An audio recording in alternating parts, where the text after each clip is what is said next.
Ta on seal tundide kaupa istunud, rahulik, eemal olev ja eitanud kõike.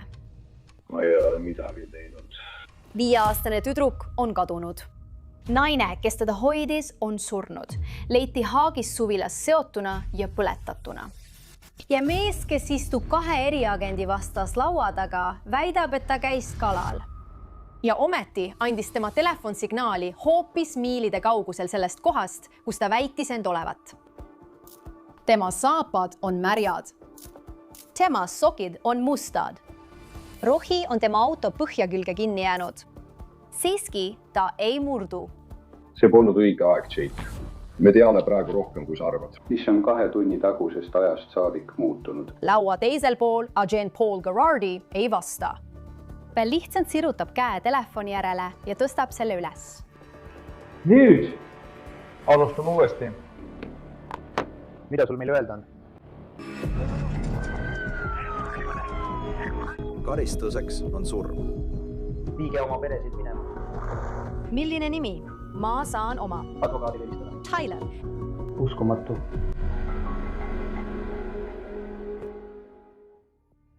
On 22. juunil 2016, kell on veidi üle 3:30 hommikul Bemidji's, Minnesotas. Linn magab veel, kui kõne hädaabinumbrile 911 äratab esmareageerijad.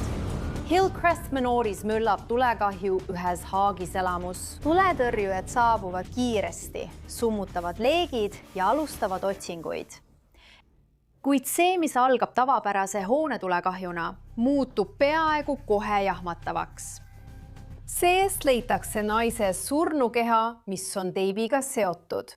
Ohver tuvastatakse kiiresti, kui 35-aastane Melissa Norby. Ta elas Haagis suvilas koos oma väikese pojaga, vaikne naine, keda tundsid vähesed ja kes oli enamiku jaoks nähtamatu.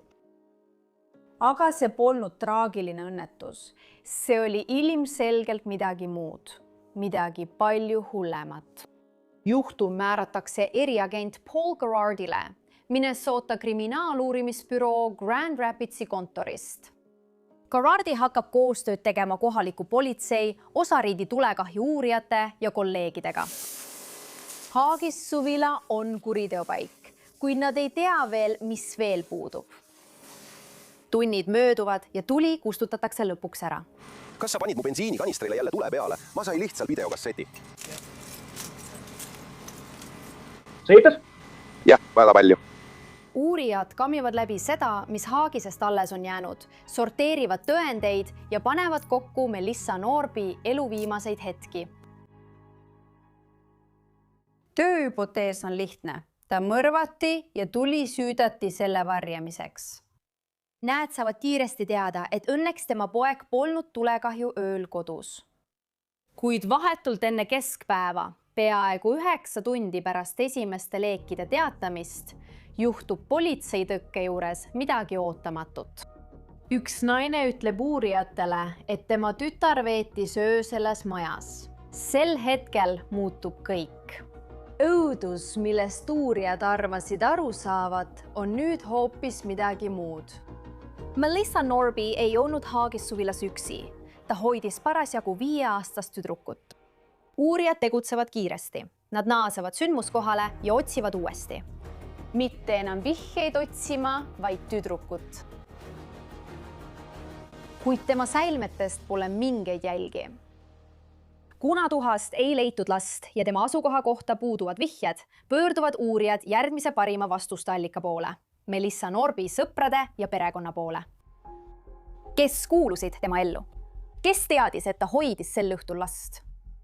Kellel oli võimalus ja motiiv tappa? Uurijad hakkavad uurima tema suhteid, sealhulgas endisi poissõpru. Üks nimi kerkib kiiresti esile, Jakob Kinn. Tunnistajad kirjeldavad teda kui toiduauto juhti siniste silmadega ning mõnede ütluste kohaselt käib ta endiselt Melissaga. Politseil on nüüd nimi, kuid peale tema välimuse pole neil eriti midagi, mille põhjal edasi tegutseda. See üksi ei tähendaks palju, kuni nad ei vaata Kenni tausta.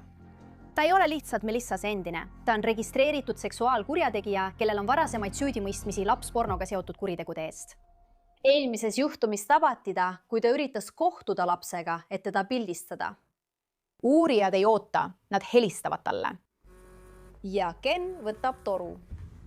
On 23. juuni 2016 veidi pärast südaööd. Hillcrest Manoris toimunud tulekahjust on möödunud 20 tundi. Ken nõustub vabatahtlikult tulema Bemidji politseijaoskonda. Ta on rahulik, isegi vastutulelik. Teisel pool lauda istuvad Minnesota kriminaaluurimisbüroo agendid Paul Garardi ja Chad Musais. Agendid alustavad kõige pakilisemast küsimusest. Kas sa tunned seda väikese tüdruku ära? Ma juba vastasin sellele küsimusele. Kogu meie õhtu keskpunkt on see väike tüdruk. Me peame minema ja ütlema tema vanematele, sellele kogukonnale, et oleme teinud kõik, mis võimalik, et teda leida.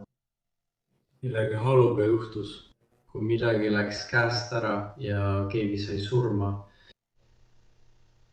Ja see väike tüdruk on kusagil, kas ta on elus või on ta läinud, meil on kohustus kõigi eest ta koju tuua. Jake, kui sa saaksid meid kuidagi selles aidata. Ma aitaksin, kui saaksin, aga ma ei saa. Jake, kui sa saaksid. Ma tean, et see on raske. Ma tean, et on tõesti raske mõelda sellele, mis juhtuma hakkab ja kõigele sellele, aga ma ütlen seda praegu.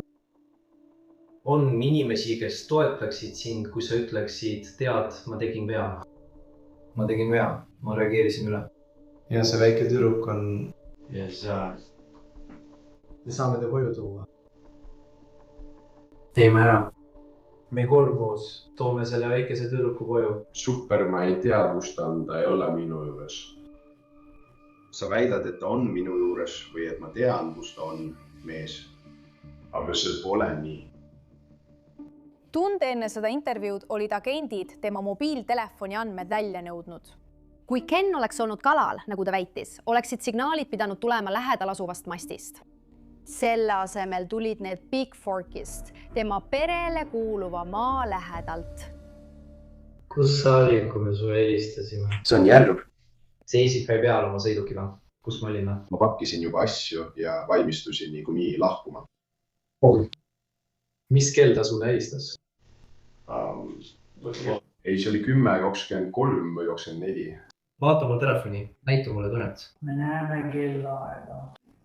See oli kas 10:23 või 10:27 ja kui telefon hakkas piiksuma, ma pidin talle tagasi helistama. Kas sa näed seda järve seal? Jah. Seal sa oledki. Seal on sinu mobiiltelefon. Oga. Jah, ma ütlesin, et sain sellest aru. Ma lihtsalt tahtsin sulle kaarti selge pildiga näidata. Nii et see on, tead küll. Ja nende mobiilimastid on sellele lähemal kui peaks. Signaal üles. Okei. Ma ei tea, kuidas see oleks saanud juhtuda või jah, ma ei olnud Big Floridas, mul on mingit põhjust olla Big Floridis. Ma ei tea, miks kollane sai signaali Big Floydi dollarit. Mul pole mingit põhjust, miks ma täna õhtul seal olin, kus ma olin. Näed teavad ka, et mitmed inimesed Melissas elus, alates tema pojast kuni töökaaslasteni, rääkisid teistele, et ta käis Keniga. Tema poeg räägib sinust. Tema nõbu, töökaaslased, see tüdruk Nebraskas, see on 5 erinevat inimest. Vaata. See oled sina. Ma pole niist kellegagi kunagi kohtunud. Miks sina? Ma ei tea, kas ta oli kunagi ammu minusse armunud ja ta võitis kohtingu. Ma juba ütlesin sulle seda. Jaa, aga see oli aastaid tagasi. Aasta tagasi, 2 aastat tagasi, jah. Jaa. Nad liiguvad füüsiliste tõendite juurde. Tulekahju sündmuskohal leiavad uurijad bensiinikanistri. Kas on mingi põhjust, miks sinu DNA võiks sellel bensiinikanistri olla? No. Ja kui see olekski nii? Mul on tõesti selline bensiinikanister olemas. Mul on mitu sellist bensiinikanistrit. See bensiinikanister leiti süütamiskohalt. Olgu. Kas sinu peal on mingeid tõendeid? Kas sinu autos on mingeid tõendeid? Kas sinu majas on mingeid tõendeid? Ütleme nii, kas sinu telefonis on mingeid tõendeid? Kui leiad millestki sellest tõendeid, võid mind kinni võtta. Okei. Aga see ei leia midagi, sest ma ei teinud midagi. Ja sinu ja tema vahel ei ole mingit seost. Mitte mingil moel seos. Ja sinu ja Melissaga ei ole mingit seost. Ei. 100% be kindel. 95% kindel, 145%. Ma olen väsinud ja uimane ning te hoidsid mind terve öö üleval. Natuke väsinud, uimane. Äärmiselt väsinud, jah. Praegu on seal väljas inimesi, kes otsivad seda väikest tüdrukut. Jah, seal on palju inimesi ja kui sa just minu tütar, siis ma läheksin ise uksi maha murdma, jah, aga ma ei teinud väikesele tüdrukule midagi. Ma ei ole väikest tüdrukut näinud. Ma pole Melissat ammu näinud. Ma ei ole midagi teinud. Ma olin puudis ja magasin. Vabandal, et ma ei ela kedagi koos, kes saaks seda kinnitada. Aga täna ma töötasin, eile ma töötasin. Siis käisin kalal. Tunnid libisevad käest ja iga tunniga muutub otsing aina meeleheitlikumaks. Agentid muudavad taktikat, esitades seda kui õnnetust. Midagi, mis läks käest ära. Ja loodavad, et Ken kasutab seda võimalust. Teab, kui ta lämbus ja suri õnnetuse tagajärjel, räägime sellest, lahendame selle ära. Olgu, lahendame kõik ära. Kas sobib? Ta oli seotud ja talle meeldis karm seks. Kui see väike tüdruk, sa sattusid paanikasse ja tegid temaga midagi. Võib-olla temaga on kõik korras. Võib-olla saame ta koju viia. Ma loodan, et temaga on kõik korras. Ma ei teinud midagi, aga kui temaga ei ole kõik korras, siis saame seda ka seletada. Sa survestad mind ütlema midagi, mida ma ei teinud. Küsimused muudkui tulevad, aga Ken pole neile midagi andnud, mida nad kasutada saaksid. Agentidel hakkavad võimalused ja aeg otsa saama. Kui Ken on ülekuulamisruumis, töötavad teised agendid Big Forki vihje kallal. Nad järgivad rehvide jälgi metsatukka ja leiavad teibiga suletud haagissuvila. Kas keegi on seal sees? Uurijad lähenevad. Nad eemaldavad teibi ja avavad ukse. Kas ma võin sisse tulla? Olgu, sa ei pea kartma, eks? Me oleme politsei. Ta on seal, elus. Tema jalad ja sääred on kinni seotud elektrilindiga. Tema kätel on märgid, kus ta oli varem kinni seotud, kuid nüüd on need vabad. Kuidagi oli ta end lahti vingerdanud. Kas siin on veel kedagi koos sinuga? Olgu. Mis ta nimi on? Olgu, millal ta sind siia tõi? Praegu. Praegu? Olgu. Kas tal on auto? Milline auto tal on?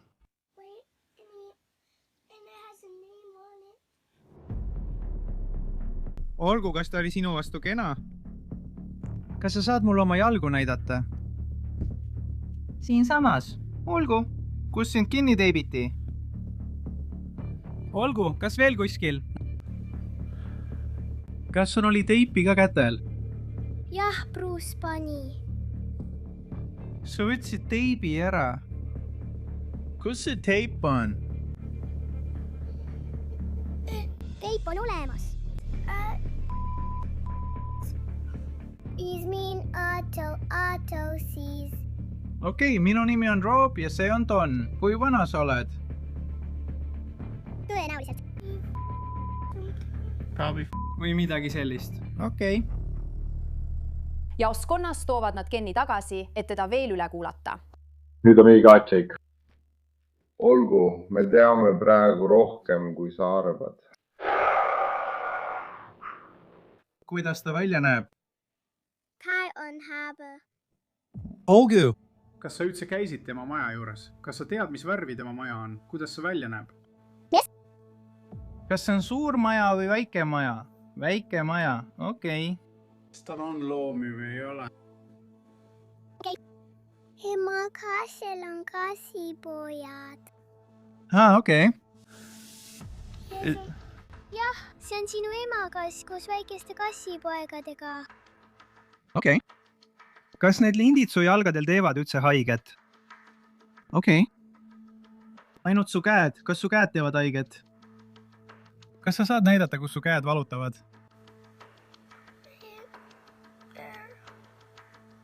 Okei. Kas on korras, kui me teeme veel mõned pildid?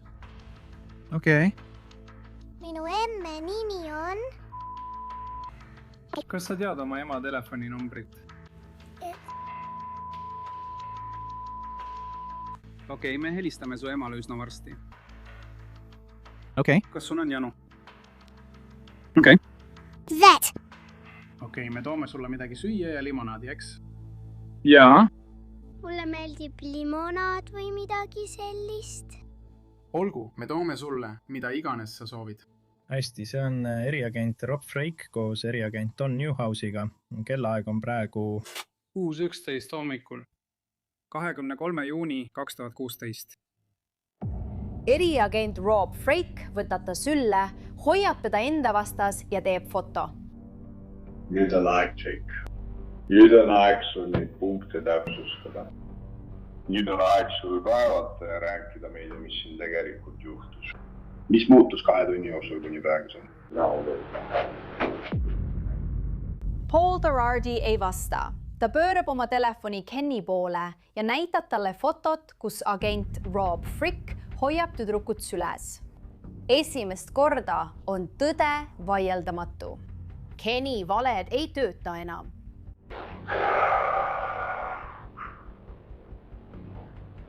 Hakkasin rääkima. Vastu jäänud ju.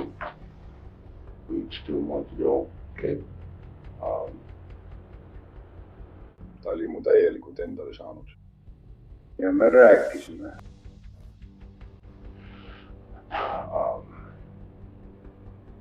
Ja me ei käinud kohtamas, aga meil polnud tegelikult olnud seksuaalsuhet, aga me tead. Roll, mida ta mängis? Mis oli tema roll? Issi ja tütar. Okay. Kas sa saad tema eest või Melissa eest sinna minna?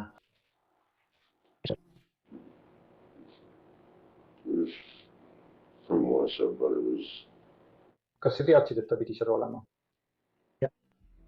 Juhtum on võtnud pöörde. Inimjaht on läbi. Laps on väljaspool ohtu ja Jakob Kenn läheb vanglasse. Aga uurimine ei peatunud sellega. Järgnevate nädalate jooksul tuleb päevavalgele šokeerivaid tõendeid. Sündmuste sünge pöörde järel usub politsei, et Ken ja Norbi kavandasid inimröövi koos. Leitud mobiiltelefonid ja sülearvuti, mis sisaldasid lapspornot ja sõnumeid, paljastasid nende plaani, mis hõlmas ka Norbi vastu lavastatud rünnakut. Kuskil teel muutus plaan ja Norbi sai surma. Tema motiiv Norbi tapmiseks ei pruugi kunagi selguda, kuid üks pilt Kenni taustale ja mõte on hirmutav. Võib-olla oli Melissa Norbi lihtsalt ees. Jakob Kennile esitati süüdistus inimröövis, seksuaalses rünnakus, mõrvas ja süütamises. Tüdruk, kelle ta röövis, uuriti haiglas. See, mida ta nende 27 tunni jooksul läbi elas, jääb talle ja tema perele kogu eluks meelde. Jakob Kinn tunnistas lõpuks end süüdi esimese astme mõrvas, inimröövis ja kuritegelikus seksuaalkäitumises. Talle mõisteti 52 aastat vangistust. 2017 aastal nimetati Bemidji politseiosakond Minnesota seksuaalkuritegude uurijate assotsiatsiooni konverentsil aasta asutuseks nende põhjaliku töö eest selles juhtumis. Samal aastal pälvisid Bemidji politseiosakonna liikmed ning Minnesota BCA agendid, sealhulgas Frank, Garardi ja Museus, riikliku kadunud ja kuritarvitatud laste keskuse kangelaste auhinna. Need auhinnad tunnustavad silmapaistvaid korrakaitsetöötajaid, kes on laste päästmiseks teinud rohkem, kui ametikohustus nõudis. Selle juhtumiga tegelenud agentide ja politseinike jaoks oli päästeoperatsioon rohkem kui lihtsalt töö. See oli hetk, mida nad ei unusta kunagi. Saate Law and Crime Investigates nimel olen Kristen Thorne.